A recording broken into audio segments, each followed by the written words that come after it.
I know many of you have heard over the past few days about Jonathan Smith. This is the black guy that went in during the terrorist attack in Las Vegas, and he literally saved 30 people. And he was still going in even after he had a bullet lodged in his neck, which is still there, by the way, which tells me it's probably too dangerous for them to remove it. And it's not unusual for that to happen. I had a relative that had a bullet that couldn't be removed, and he ended up just living with it in his body for the rest of his life, and it happens, especially if it's just too dangerous. But he's going to give his account on what happened and how he went in to help those people out, screaming and terrorized. I don't care what anybody say. You don't go through something like that and feel like it was not an act of terrorism. Those people were terrified. Go look at the video. That's why I'm going to continue to call it terrorism.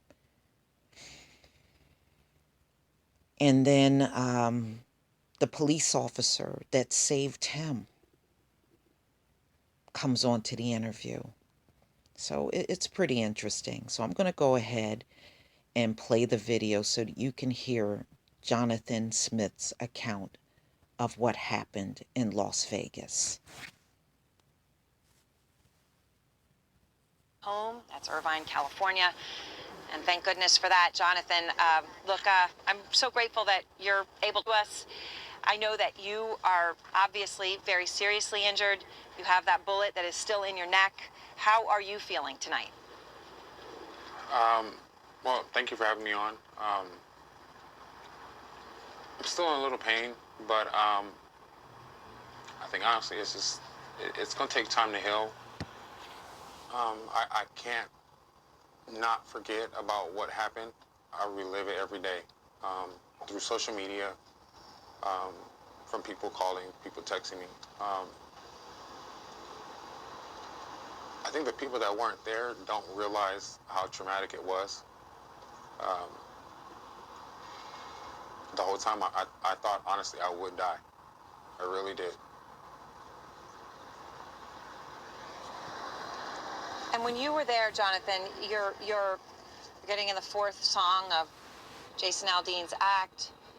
You're at a music concert. All of a sudden, you hear those gunshots. You know, a lot of people heard them, and they did what most of us would do. They were terrified. They went down or they tried to run away. But you ran towards. Do you, did you even think about it, or you just did it on instinct?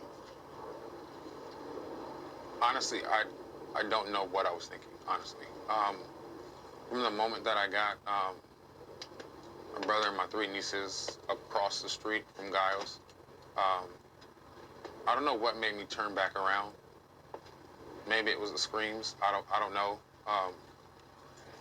But there were a lot of people still running out.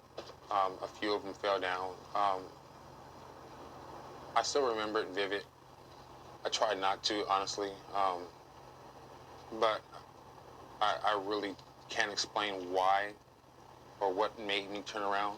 Um, I just felt, you know what, if I could help one person or multiple people, at least that's someone life that was spared. It's just incredible, Jonathan, because you know so many people say that, and they are good people and they tried to help people, but you did something that so few human beings would actually do, and you saved so many lives. I mean, how does that make you feel? Do you realize that yet? That there are maybe 30 people who are alive right now because of that decision you made to go back in? Um, yeah, I do. I do. And I mean, like you said earlier, everyone's been using that word hero. Um, I've been saying it since the whole time I got home. I'm not a hero. I'm far from a hero. Um, I think I just did what anybody would do. Um, was it smart? Probably not. Um, but if that was someone else's in the shoes and they seen me, I would want them to come back and at least help me. Um, so I can't say that I am a hero. Everybody might see different, but I'm not. I'm just a normal human being who basically seen people's lives in danger. Well, you may see yourself as normal, but I think most people see you as truly extraordinary, whatever word you want to use for it. I know that, you were hit and you kept trying to save people. And then there was someone else who came in, San Diego off-duty officer. He came in and saved your life, Jonathan. And we actually have him with us tonight. Officer Tom McGrath is here, and I just wanted to bring him in. And Officer McGrath, thank you. I know you just heard what Jonathan said. Yeah, I did. I think he's being a little too modest. I think what he did was extraordinary. I'm somebody who trains for things like this. San Diego's kind of one of those large cities where we have a lot of attractions, and it's something that we train for. But I think somebody like him, I think he did something extraordinary, and he showed tremendous bravery. And he's somebody who inspires me. And I think, I know he might not want to give himself all the credit, but he definitely did a wonderful job. And I was just happy to be there to help him towards the end and get him out of there when he was hit.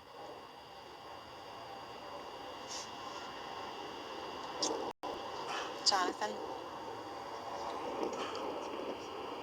I don't even know what to say. I talked to him the other day. He did call me. Honestly, I owe that man my life because from the moment I got hit,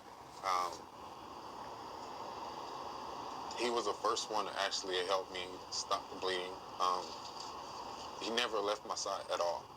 And I remember helping me get in the back of a pickup truck, a red pickup truck with another young lady that had a gunshot wound. And I kept telling him, I don't want to die. I don't want to die. And he kept saying, you're not going to die. I got you. Look at me. You're not going to die. He even said it as they took me out and put me onto the concrete in front of a patrol car, that I wasn't going to die. We even talked about the moment where he actually put his finger inside the wound just to stop it. It's stuff like that I won't forget. I owe him my life. And I know out there how everyone bashes everybody. They feel like it's fake. There was no way this was fake, at all. The shot that I took in my arm was not fake. From the people that lost their lives. This was a horrific tragedy. And I think not just myself, but even Officer McGrath, who now I consider as a brother, to everyone else. This is what we should be doing. It didn't matter what race I was. It didn't matter what race anybody was at that time.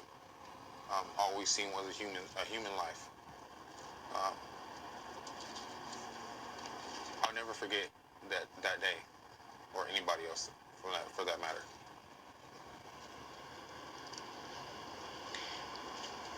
And Officer McGrath, as Jonathan said, you put your finger on that wound and you saved this man's life. Yeah, Do you feel like he does? You are forever, as he said, a brother. Yeah, I consider him mine as well. We said a lot of work yesterday, but I was able to get in contact with him, and I just remember all I was telling him was, when we got that patrol vehicle and we're waiting for the paramedics, I was just telling him, now's the time to fight. I know, he was feeling weak. I understand that, it was a scary moment for both of us, but I just remember holding his hand and just telling him, this is the time to fight. You've made it this far. This is the time to fight. And he's a fighter. He's got that warrior mentality. He went into the sound of gunfire. He saved, it could be more than 30 people, but if it's 30, then it's 30. He had that warrior mentality. He went back in there, and that's the type of mentality that got him through that and what kept him alive. And I think,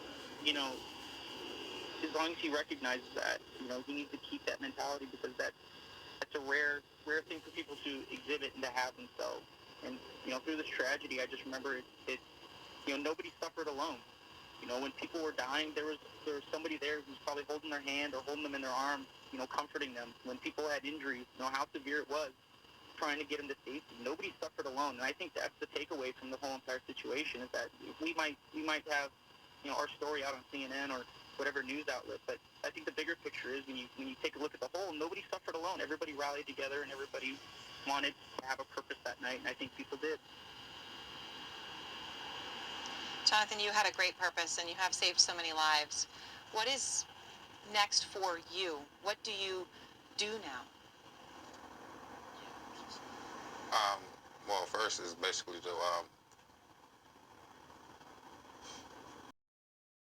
I have not that much feeling in my left shoulder.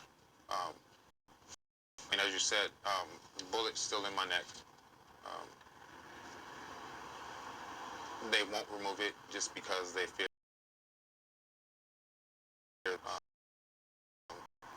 constant pain. But my main focus is to try to live my life as much as possible, spend more time with my kids, eventually get back to work. Um,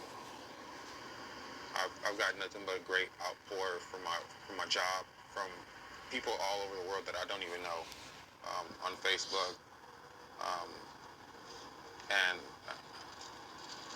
I just want to get back to my normal life. Jonathan, thank you so much. You know, Black people just have that nature about ourselves where we just help, and it's just a natural thing for us. I just hate to see it go wasted on the wrong people, if you know what I mean. But seriously, where's the GoFundMe for this guy? He did something extraordinary, and he's going to have to live for the rest of his life with a bullet lodged in his neck. If somebody's got one started, great. But there is no way, no one should be raising some kind of funds for him to help him out for what he's done. That's the least that can be done as far as I'm concerned. Now, if you want to make someone a millionaire instead of some killer cop, this is the person to make a millionaire for what he's done. Please, ladies and gentlemen, tell me what you think. Please leave your comment and subscribe. And if you can donate to my channel, please do. Peace, family.